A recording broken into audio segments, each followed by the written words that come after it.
Hola, hoy Retrologando vamos a repasar de forma muy somera lo que han sido las líneas esenciales de un gran creador de escena maravilloso, universal, para concretar después en uno de sus espectáculos más célebres, más reconocidos, y de alguna forma hacerle así un homenaje, pues acaba de fallecer, y me refiero a Peter Brook. Over the years, people have been plagued with requests just for it to come to a rehearsal. Peter Brook es uno de los grandes renovadores de la escena en tanto representación. Él no ha inventado nunca un texto, aunque sí ha adaptado bastantes cosas, ha hecho versiones propias sobre materiales preexistentes, pero de luego es un innovador y un creador absoluto de lo que es la puesta en práctica del teatro, pues como puede ser su amigo Jerzy Grotowski, con el que también mantiene una relación de programación teórica, que después ya veremos en el caso de Peter Brook hoy, como puede ser Merce Cunningham, que hizo espectáculos maravillosos, mezclando danza, teatro, o como puede ser Lindsay Kemp.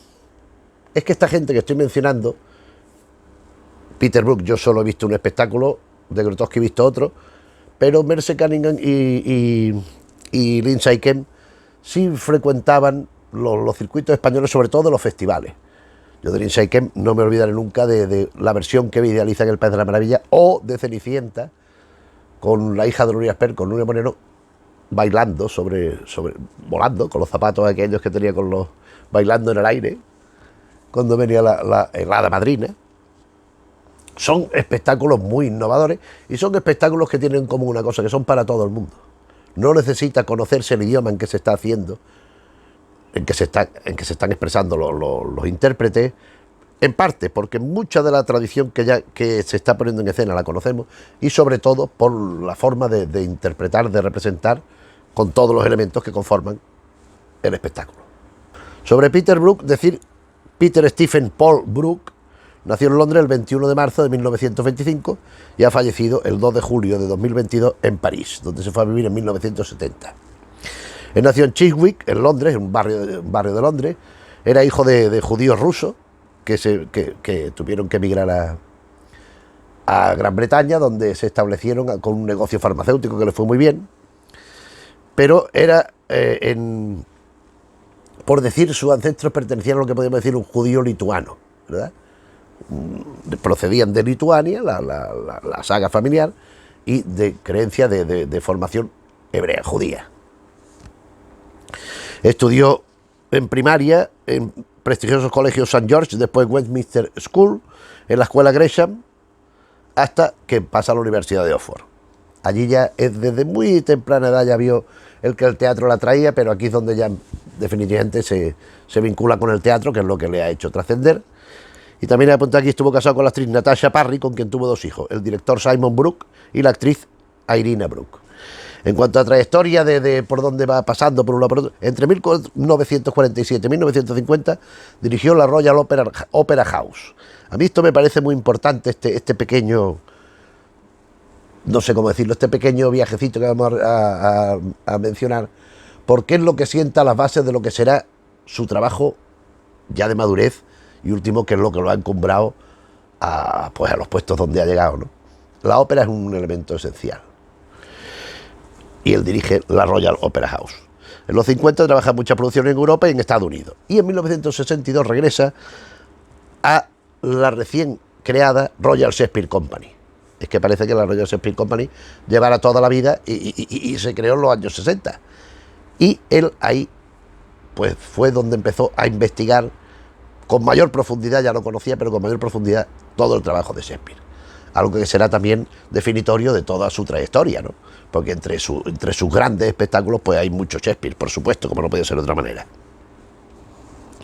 En 1968, o sea, es que estamos hablando de un periodo, quitando el inicial, o sea, a partir del año 60, 50 y tantos, 60, es un periodo que es de 20 años donde se germina todo lo que va a ser Peter Brook.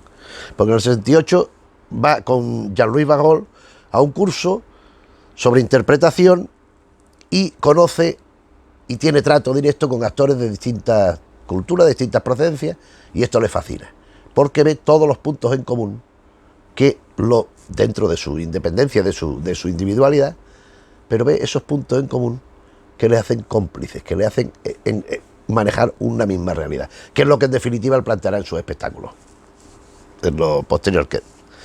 Entonces, en 1970 se va a vivir a París, donde ya definitivamente estableció su residencia y donde empezó a hacer sus trabajos. ¿Cuál es la idea de Peter Brook sobre el espectáculo? Pues el espectáculo debe ser algo donde él fundamentalmente habla de teatro, pero él se refiere a un espectáculo total, donde tienen cabida, podríamos decir, elementos de la ópera, elementos de la pantomima, del mimo, por supuesto, ¿cómo se llama esto? Del happening, de las improvisaciones. Él hizo muchísimas improvisaciones a lo largo de su carrera, en su taller y en sus trabajos de indagación con los actores, porque él lo que se plantea en la práctica es una renovación constante de la representación, pero no solamente como concepto genérico, es decir, la representación, yo voy a representar una obra, pues vamos a hacer con esta obra, vamos a investigar y vamos a sacar. No solo eso, sino que es que dentro de un mismo espectáculo, de una representación a otra ya podía haber cambios notables, porque seguían trabajando sobre el asunto. Hombre, si era con un día de diferencia, no, pero a lo mejor si hoy estaban en París y dentro de 2 meses iban a Tokio, a lo mejor lo que se veía en Tokio ya mostraba claras diferencias, siempre en aras de mejorar el espectáculo, claro. Era un permanente estar indagando, estar probando esto que hemos dicho antes, desde la perspectiva de la universalización del teatro. El teatro, ahora hablaremos de los libros, empezando por El espacio vacío, como es natural. Él ahí establece una serie de tipos de teatro que se decía, no, es que no se pronuncia por ninguno, no, porque es que lo que no se pronuncia por ninguno, porque lo que él considera es que hay que unificar elementos, los mejores, que componen esos tipos de teatro, sobre todo el litúrgico. Y esto, aunado a utilizar actores y actrices de distintas procedencias, de distintas lenguas, que, como he dicho, manteniendo su particularidad, su rasgo fenoménico, aboguen todos por un mismo espectáculo. Entonces, él ha ido haciendo en África, en Asia, en Oriente Medio, espectáculos en francés o en inglés, y aquel público que había allí no sabía, no conocía ese idioma, sin embargo disfrutaba el espectáculo. Y eso es lo que proponía Peter Brook, que el espectáculo tiene que estar muy por encima de las limitaciones particulares de cada cultura, de cada país, de cada lengua. Tiene que superar y trascender esas barreras para erigirse en algo universal. Y eso es lo que él propone con sus espectáculos. Espectáculos que no dudan en recurrir a la grandiosidad si es necesario, pero tampoco a la elementarización. O sea, hay espectáculos que Carmen, ópera de bolsillo, la de Bizet, pues donde él procede a una síntesis de elementos para quedarnos con la almendra, con lo importante, con el grano, y dejar la paja a un lado. O sea, son unos espectáculos muy conscientes, muy trabajados, muy trabajados. O sea, él no dejaba un detalle. A mí me hace mucha gracia. Esto es una separata que sacó Primer Acto con el número 229, que publicaba con el Círculo de Bellas Artes de Madrid, Brook 89. Donde aquí hay una conversación. Primera, son 2 conversaciones, Brook y Grotowski, y a partir de cierto momento, otro que también hilaba muy fino y buscaba tocar todos los temas, y después una conversación con el gran José Monleón, que había una admiración recíproca, además la conversación se detecta perfectamente. En estas conversaciones se ven indicios de esto que voy contando, porque además encima añade cosas que no están en sus propios escritos, por lo menos yo no lo he visto, ahora veremos sus escritos, sobre la inmediatez. Él habla de que el pasado no le interesa en tanto, pues eso, ya ha sucedido. Lo único que le sirve es para la memoria, para corregir, para ser puntos de partida sobre los cuales avanzar. A él solo le interesa el presente, porque el futuro, pues ya se verá. Entonces el futuro es algo que está ahí, potencialmente a disposición de todo el mundo, pero lo que hay que activar es el presente. Y ese pensamiento lo aplica con rigor a sus montajes. Yo aquí me he apuntado unos cuantos montajes de los más importantes, me los he apuntado porque si no se me pueden olvidar. De Shakespeare, pues Romeo y Julieta, Rey Lear, Timón de Atenas, El sueño de una noche de verano, Medida por medida o La tempestad. La tempestad la hizo 2 veces y la segunda fue en los 90, que yo estuve a punto de verlo. Después tiene un espectáculo, un montaje celebérrimo, que incluso él mismo hizo una versión fílmica después, protagonizada por un inmenso Ian Richardson, Barazade, su experimentación con el teatro de la crueldad, que bueno, fue una revolución. Esto fue en los 60, en el 64 se estrenó, tuvo 3-4 años haciéndolo, llegó a ir a Broadway, donde Ian Richardson protagonizó la obra con la famosa anécdota que fue el primer hombre que realizó un desnudo integral en los escenarios de allí. Después tenemos el Más Barata, a mitad de los 80, que eso ya hablaremos después, le dedicaremos un espacio especial, poquito, pero algo. Obras de Durrell, en La visita a la vieja dama, por ejemplo, de Alfred Jarry, de Anton Chekhov, El jardín de los cerezos, de Jean Genet, El balcón, de Beckett, Días felices. Además, tampoco buscaba las obras más conocidas, en el caso de Durrell quizás sí, pero vamos. Pero buscaba también obras que no fueran excesivamente conocidas para que el aporte desde la escena al receptor fuera mayor.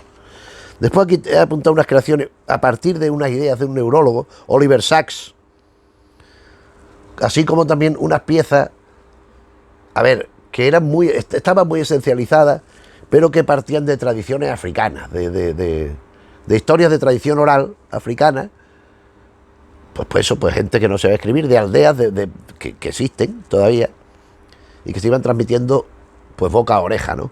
Entonces, en algunas de las giras estas que hacían por allí, que actuaban en estos mismos poblados y todo, o sea, aquí no iban buscando. Eso es un elemento que es importante. Él no quiso, o en la medida o sea, su voluntad se cumplió en la medida de lo que se pudo, pero claro, él no quiso someterse a las normas de una producción normal. Porque como él entendía el espectáculo tenía que trabajar mucho. Si tenía que estarse 4 meses, se tenía que estar 4 meses, y tenía que estar 6. No importaba que hubiera 12 personas viendo el espectáculo como que hubiera 12.000. Entonces estas cosas, lógicamente, para una productora convencional, pues es imposible. Entonces crearon un centro de trabajo y después de creación, de donde partían todos estos espectáculos. Entonces, como necesitaban la indagación, el ir para un sitio y para otro, para acceder a esos puntos de cultura, a esos puntos de expresión, a esos puntos de imaginación que les podían servir para revertir en los espectáculos, pues llegaban a esta zona. Y allí interpretaban y actuaban para la gente que hubiera. Y la gente lo pasaba bien con esos espectáculos. Después, en los últimos tiempos, a partir de inicio del siglo XXI, pues él procedió a desarrollar un teatro muy minimalista, muy de elementos básicos, nada más. Y bueno, había mucho aquí de performance también, de happening. A mí esta parte, la poca que conozco, solo he visto una cosa, no me terminó de interesar tampoco. O sea, me pareció un retroceso. Vamos a ver, es un avance respecto a lo tradicional, porque él sigue en su línea, pero respecto a Más Barata, que es el otro que yo había visto, pues me pareció una cosa pues bastante, como una rebaja, ¿no? Entonces aquí me he apuntado Je me rappelle, entre estos espectáculos que eran pues eran sobre todo situaciones con fondos, con elementos de gestualidad, diálogos a veces muy rápidos, muy entrecortados. Bueno, pues entonces aquí tenemos Je me rappelle, Wosa, El traje, que esta me parece que es la que vi yo, Guarum Guarum, y después El Gran Inquisidor. El Gran Inquisidor es un texto, es un espectáculo muy estático, muy de mucho texto, de mucha conversación sobre Dostoyevsky, sobre la obra de Dostoyevsky. Y es un espectáculo extenso, es un espectáculo largo, ¿eh? No como Más Barata, pero... Y bueno, pues un poco de alguna forma fue la síntesis, a la vez que el contrapunto a todo eso que estaba haciendo en sus últimos años. Yo creo que esto del Gran Inquisidor fue lo último que hizo. Aquí me he apuntado también algunos premios relevantes, como por ejemplo sus nominaciones al Tony en 1959. Todavía no había empezado todo el fenómeno del espacio vacío y su trabajo consiguiente. La visita de la vieja dama de Durrell. En 1961, como director de Irma la Dulce, en teatro, en francés. El Tony lo gana con El Marat Sade, en 1966, y El sueño de una noche de verano, y aquí no he puesto el año. En 1984 recibe el Laurence Olivier Especial, premio que vuelve a recibir por su contribución al teatro británico en 1994. En 1988, el Circe Theatre Award, drama, del London Critic como mejor director por El más barata. Y en 2019, el premio Princesa de Asturias de las Artes. No está mal, Princesa de Asturias, que acaba de recibir nuestro querido y buen amigo Juan Mayorga, cosa que nos pone muy contentos y nos hace felicitarnos, y sobre todo a él, claro. Después aquí he apuntado algunas de sus películas. The Beggar's Opera es la ópera del mendigo. Esto es la versión original teatral, que después tiene otra segunda parte, de la ópera de 4/4 de Bertolt Brecht. Peter Brook en 1953 hizo una versión fílmica de la original. Moderato Cantabile en 1960, El señor de las moscas 1963, esta es muy conocida. Ride of the Valkyrie, la cabalgata de la Valkyria 1967, año en que también hace Marat Sade. Tell Me Lies, Cuenta de Mentiras 1968, King Lear 1971 y Encuentros con Hombres Notables, Meetings with Remarkable Men 1979 y la versión fílmica de 1983 de La tragedia de Carmen. Estas son las películas que tal. Y después en televisión hay bastantes más, porque he destacado algunas que él dirige, porque también después hizo series, por ejemplo recuerdo En busca de Swan, de Busca del tiempo perdido, una miniserie que se hizo, que él escribió el guión, que también lo había hecho Harold Pinter. Pero yo aquí he apuntado las que él dirige: Hamlet, 1956, esto en francés, Medida por medida, 1979, esto en francés, insisto, la serie Seye, 1982, El más barata, 1989, que es, el montaje teatral grabado, pero él dirige la grabación y hace de realizador también.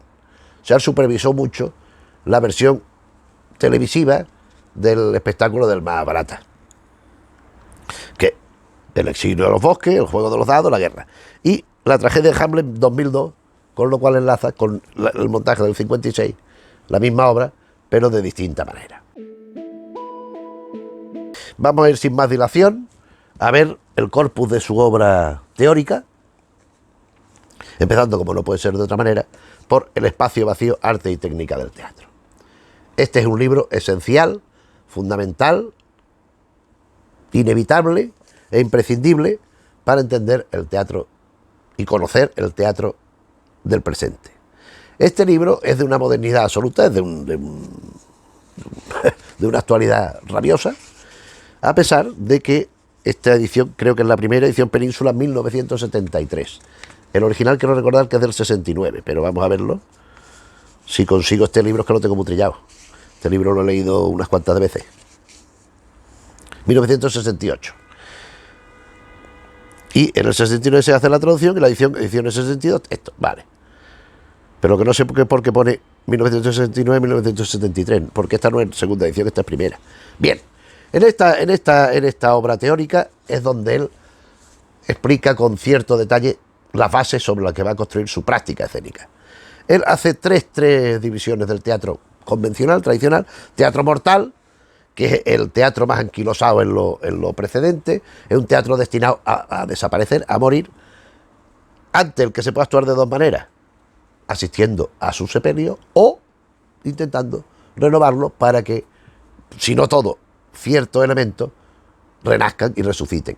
Este naturalmente no es el que más le gustaba ni el que más participa en los montajes de Brook, cosa que sí es el teatro sagrado, el teatro ritual, el teatro como liturgia, el teatro como fenómeno donde además se comparte todo con el espectador, cosa que en el caso de Peter Brook es un hecho palpable. Y después el teatro tosco, que es ese teatro, pues que podríamos decir de demasiado evidente, demasiado obvio, de evasión muchas veces, donde el espectador no tiene más que hacer que sentarse a ver lo que pasa allí y quedarse con eso. Pues de una mezcla de todo esto, sacando los elementos, insisto, sobre todo del ritual, pero también del otro, en cuanto el teatro tosco tiene de esencialización y de asequible para el espectador, y después comparte también del teatro mortal, aparece el teatro inmediato, que es el teatro que él propone que hay que hacer, que es todo eso que hemos ido diciendo de forma tan somera y tan sucinta, pero que en definitiva es eso. Son espectáculos que todo el mundo entiende, son espectáculos que llegan a todo el mundo, que no tienen por qué ser muy limitados y muy cortitos, y en los que hay que ir indagando constantemente, que pueden ser en cualquier lengua, etcétera, etcétera, etcétera. A mediados de los 80 publicó en inglés, que no lo he sacado porque, pero lo tengo aquí también, The Shifting Point. El punto, pues que como que salta, ¿no? Que sobresalta. En español traducido Más allá del espacio vacío, donde hace una serie de artículos de textos breves sobre ampliar y modificar en alguna cosa, puntualizar en algún momento, pero sobre todo ir ampliando desde la experiencia propia del propio grupo lo expuesto en el teatro vacío. 1987 es el libro. The Shifting Point, Method, tal, vale. Entonces aquí tenemos una serie de secciones, un sentido de la dirección, porque, bueno, no lo he dicho, pero porque pensaba que todo el mundo lo sabe. Él fundamentalmente fue director de escena. También colaboró en labores de todo tipo de manejo de lo que es la utilería y tal. De actor no recuerdo si ha hecho, yo no conozco que haya hecho de actor, pero fundamentalmente era director. Entonces aquí hay una serie de artículos, de textos breves, en un sentido de la dirección, gente en el camino, un flashback, donde habla de personajes con las que trató, Gordon Craig, Beckett, Grotowski, Artaud, Polonia, Peter Weiss, fíjate, con el Marachade. Después provocaciones, crueldad, locura y guerra, manifiesto para los 60, complementos de todo lo que hemos visto, o sea, complementos prácticos de lo que hemos conocido. En Estados Unidos lo que pasó, que Shakespeare no es aburrido, carta abierta a Shakespeare, sobre Shakespeare. Las dos edades de Gielgud, que también escribió otro libro sobre Shakespeare, porque Peter Brook tiene otro que ahora veremos. El mundo como un abrelatas, para eso, la apertura, la anulación de la frontera, llenando el espacio vacío, redundando en lo del otro libro, la guerra de los 40 años, aleteos de vida, la entrada a otro mundo, en fin. Y va pues este libro pues completando el otro. Después tenemos unas conferencias que impartió en distintos sitios sobre la interpretación del teatro, La Puerta Abierta. La Puerta Abierta, que son, si no recuerdo mal, vamos a ver, son 3, es que no me acuerdo si son 3 o 4. Pues no, pues sí, son 4. Bueno, pues sobre historia del teatro, es que no nos podemos detener más porque ya veo que hay que darse un poquito más de prisa. Después Margaret Croydon, conversaciones con Peter Brook, al estilo de aquella que vimos con Grotowski y con Monleón. Aquí habla del Más Barata, la tragedia de Carmen, aquí va hablando de Ubu Rey, de Antonio Cleopatra, de encuentros con personas destacables o notables. Va mucho los experimentos en África, aquí va hablando de determinadas cosas, deteniéndose con bastante precisión. Hilos de tiempo, esto es un poco sus memorias teatrales. Esto ya no es un libro tan teórico como la parte aquella del pasado que hemos visto antes en el The Shifting Point, en el Valle del Espacio Vacío. Y aquí es una especie, él inicia el libro, si no recuerdo mal, diciendo que, vamos a ver si lo encuentro, esto es del año 2000, que estos son como unas falsas memorias, porque él no solo va a hablar de lo que pasó, sino de lo que él recuerda que pasó. Entonces muchas veces la memoria nos traiciona, pero aparte él dice que reconoce que lo va a manipular queriendo. Mira, podría haber llamado a este libro Recuerdos Falsos, no porque tenga la intención consciente de contar una mentira, sino porque el acto de escribir demuestra que no existe en el cerebro un espacio de ultracongelación en el que se almacenan intactos los recuerdos. Es decir, él va a comentar pues su experiencia y tal, pasada, desde la perspectiva actual, del momento en que escribe este libro. A mí me parece un libro muy, muy inteligente. Y después, para terminar, La calidad de la misericordia, reflexiones sobre Shakespeare. Este es el gran libro shakespeariano de Peter Brook.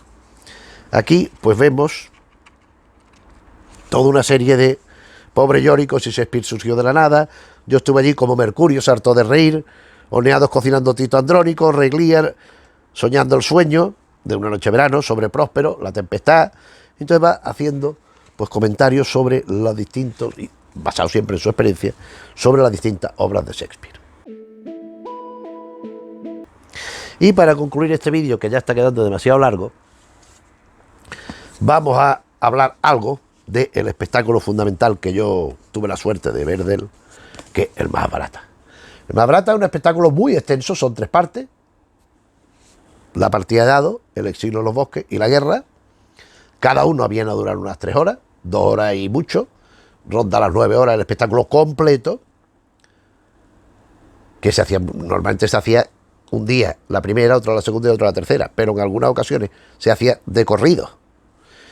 Pero Más barata fue un espectáculo. Más barata no tenemos que presentar aquí lo que es, creo yo, es el gran poema épico hindú donde hay la creación del mundo. Es algo así como aproximadamente 15 veces en extensión lo que es la Biblia, 15 veces la extensión de la Biblia.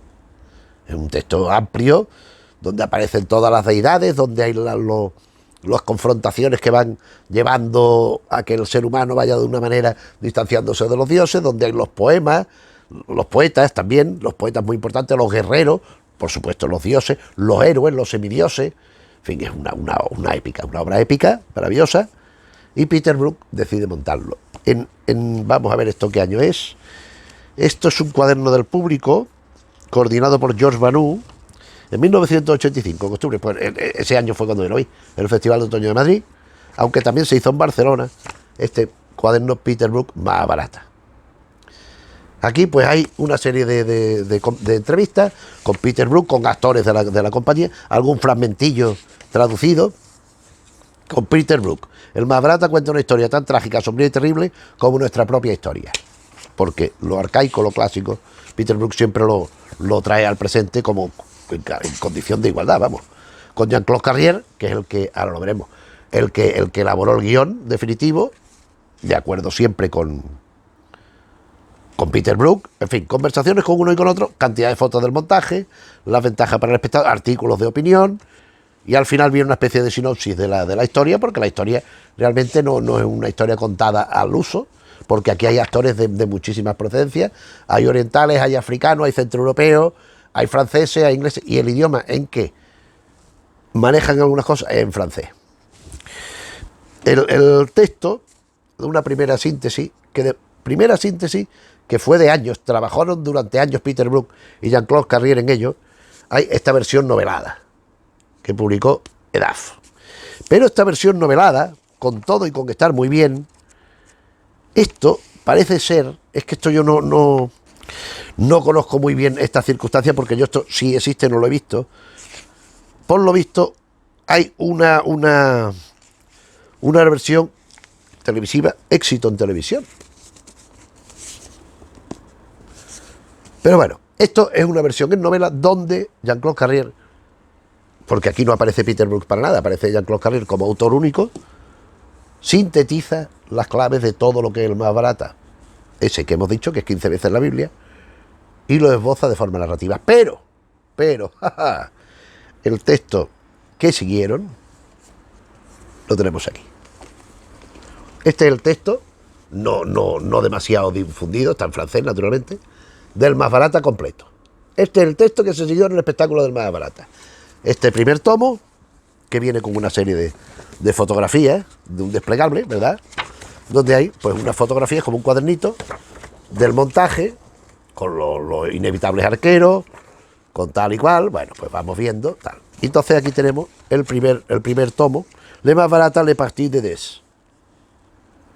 La partida de dados. Adaptación teatral y texto, Jean-Claude Carrière.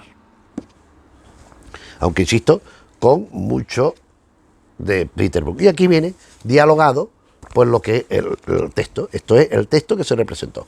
Este es el primer tomo, la partida de dados. Vamos con el segundo, el exilio al bosque, el exilio en el bosque, que vamos a ver qué indica aquí. L'exil dans la forêt, adaptación teatral de texto, Jean-Claude Carrière, en francés igualmente.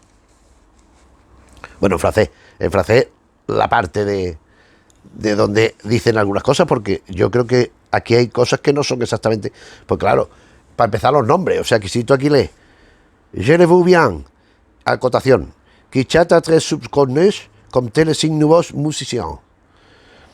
1, 2, 3, 4, 5. Bueno, y entonces aparecen los nombres, Kichaka, Yudhishthira, que es que hay algunos nombres que es que yo no sé cómo se pronuncian. Y bueno, Virata, Nakula, Arjuna, van sucediendo el exilio a los bosques, para concluir en tercer tomo, tercera parte, tercera entrega del espectáculo, La Guerre, adaptación teatral, este es Jean-Claude Carrière, donde pues concluye ese magnífico espectáculo maravilloso, donde hay de todo, donde hay acción, donde hay romance, donde hay traición, donde hay, es que es todo, sublimación, donde hay,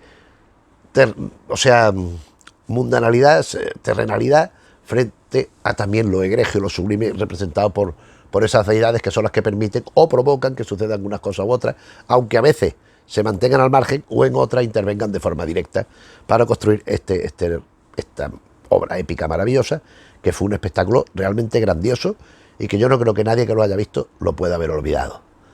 Yo lo pillé de casualidad, porque yo iba a Madrid pues cuando podía, yo entonces era un estudiante, y yo coincido que fui a Madrid y me dijo Laura Olmo, ven, que vamos a ir a ver una cosa, y fuimos a ver más. Yo fui invitado por Laura Olmo. No sé si había conseguido invitaciones o las compró él, pero fuimos a ver las 3 jornadas. Nos pareció asombroso, vimos muchas más cosas a lo largo de los años, pero esta fue una de las primeras, creo yo. Creo yo que fue Lauro, quiero recordar que sí que fue Lauro. Estaba Pepe Monleón allí también, estaba también Bueno, y había más gente, claro, pero son cosas que te acuerdas y es un espectáculo que te llamaba la atención, te impactaba. Y estaba por allí Peter Brook, podías hablar con él, si yo no me atreví a hablar con él. Pero Monleón, sí, hombre, Monleón. Y Bueno se fue a hablar con Peter Brook también, que Bueno no sabía inglés, no sé en qué se entenderían, pero... Y aquello fue un espectáculo. Y la versión televisiva del espectáculo teatral, del espectáculo escénico, porque ya es que no sé si hay otra serie que no la conozco yo, hecha con mecánica de televisiva de serie, no lo sé. Yo lo que creía que era, porque sé que aquí intervino muchísimo Peter Brook como director, como regidor, que ya lo hemos dicho, como realizador, perdón, en el montaje que se emitió por televisión española, entre días distintos, entre veces distintas, se ha emitido en muchísimos países, en Estados Unidos, en Gran Bretaña, en Inglaterra, en Irlanda, en Escocia, en Francia, en Alemania, se ha emitido mucho, porque es un espectáculo que no todo el mundo ha podido ver, entonces la alternativa es o lo ves este montaje televisivo o no lo ves, porque hay mucha gente, no, es que yo no veo teatro por televisión, vale, me parece que muy bien, hace usted muy bien, pero en este caso o lo ve así o se queda sin verlo, y realmente es una experiencia que si tiene ocasión de verlo, no la pierdas, porque fíjate que han pasado años, que han pasado, fíjate, del 83, me parece que, pues 40 años. O sea, esto no sé si lo estrenó con el 82 o el 83, no lo recuerdo. En España sí sé que vino eso, vino el 85, debía ser 85, creo yo. Yo creo que sí. Y es algo que conmueve, que interesa. No hace falta verlo del tirón, porque claro, verte 9 horas o 7 horas, es que no me acuerdo cuánto duraba, pero verlo del tirón pues tiene tela, y además en un idioma que no siempre se entiende bien, que no siempre se maneja bien, porque también los personajes, los actores y las actrices pronuncian de una manera no estandarizada, sino que ellos buscan pues identificarse con el personaje no solo en su interpretación, sino también en su expresión lingüística, que eso es otra particularidad genérica de Peter Brook. En cualquier caso, Peter Brook, con este espectáculo, yo creo que alcanzó la cumbre de su trabajo como director. Insisto, yo es el único que vi de esta etapa de madurez. Después ya de los últimos tiempos sí vi alguna otra cosa, pero ya me interesó menos. En cambio, El Más Barata es un espectáculo desbordante en todos los sentidos. Y Peter Brook, todo su trabajo y todos esos libros teóricos que hemos visto son una aportación, una renovación, un aire fresco, distinto, novedoso. Yo creo que el más influyente, después de Bertolt Brecht, de toda esta gente, o sea, en épocas más modernas, por encima de Grotowski incluso, yo creo que está Peter Brook con su escrito y con su propuesta de hacer unos espectáculos distintos. No necesariamente hay que estar de acuerdo de forma radical con todo lo que dice Peter Brook, como tampoco hay que hacerlo con lo que dice nadie, ni Gordon Craig, ni Bertolt Brecht, ni Grotowski, pero yo creo que en el común, si pudiéramos decir, en una línea general, yo creo que sí es bastante sensato, bastante interesante, bastante inteligente, muy inteligente, y sobre todo con las ideas muy claras y basadas en una experiencia que algunas ya la había tenido y otras las haría después, pero que no por ello, por haber escrito esto antes, dejó de intentarlo, sino que siguió. Después cambió el rumbo, como hemos contado, etcétera. Pero bueno, ya todo esto lo hemos dicho, no vamos a reiterar nada, sino que vamos a cerrar ya este vídeo. Espero, ya te digo, si tienes ocasión de ver espectáculos, de las películas, de conocer estos libros, pues no sé qué decir. O sea, es evidente que yo te aconsejaría que lo hicieras. Y en cualquier caso, si el vídeo te ha parecido bien, pues te agradeceremos que le dejes al me gusta, Si te interesan estos temas que vamos tratando en el canal de teatro, de cine, de televisión, de cómic, de narrativa de género, e incluso algunas otras cosas, pues si te interesa, te agradeceríamos que te suscribieras. Si conoces a gente a la que le puede gustar, pues le podías hablar de la asistencia retrologando, a ver si también deciden pues acompañarnos. Y nada más, nos vemos en otro vídeo. Un saludo.